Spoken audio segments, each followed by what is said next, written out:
गुजरात में आज निकाय चुनावों की मतगणना का काम शुरू हो चुका है और नतीजे भी आने लगे हैं। मतगणना शुरू हो चुकी है और इस वक्त गुजरात निकाय चुनाव की टैली यानी कि नतीजों पर नजर डालें तो अब तक 1053 सीटों के नतीजे और रुझान आ चुके हैं। इनमें बीजेपी 876, कांग्रेस 168, आम आदमी पार्टी 2 और अन्य 7 सीटें जीत चुके हैं। ये टैली लगातार हम आपको दिखा रहे हैं। देखिए किस तरीके से बीजेपी बढ़त बनाए हुए है। गुजरात में बीजेपी को बम्पर बढ़त, कांग्रेस 168 पर, आम आदमी पार्टी 2 पर, अन्य 7 पर, तो 876 पर बीजेपी। नतीजे 1053 के अब तक 8474 सीटों में से बीजेपी 876 पर बढ़त, कांग्रेस 168 पर, आम आदमी पार्टी 2 पर और अन्य 7 पर। ये टैली लगातार हम आपको दिखा रहे हैं क्योंकि ये बड़ी और बम्पर जीत, बीजेपी आगे बढ़ते हुए 1053 सीटों के जो आंकड़े हैं, जो रुझान है, वो अभी तक सामने आ चुके हैं और इनमें नतीजे भी हैं क्योंकि 237 सीटें ऐसे हैं जो पहले ही बीजेपी जीत चुकी है निर्विरोध।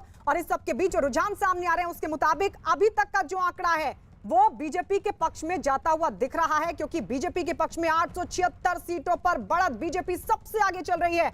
वहीं कांग्रेस 168 सीटों पर, तो वहीं आम आदमी पार्टी 2 पर, अन्य 7 सीटों पर आगे या जीत चुके हैं। कुछ देर बाद तस्वीर साफ हो जाएगी। लगातार काउंटिंग का यह दौर चल रहा है और इस सबके बीच गुजरात निकाय चुनाव पर होगा किसका डंका बजेगा, ये अब से कुछ देर बाद साफ हो जाएगा। लेकिन अभी तक जो रुझान सामने आ रहे हैं उसके मुताबिक बीजेपी बम्पर बढ़त बनाए हुए है। 237 सीटें बीजेपी पहले ही जीत चुकी है, तो वहीं रुझानों के मुताबिक बीजेपी 876 सीटों पर बढ़त के साथ आगे चल रही है। कांग्रेस 168 पर, आम आदमी पार्टी 2 पर और अन्य 7 सीटों पर आगे हैं या फिर जीत चुके हैं।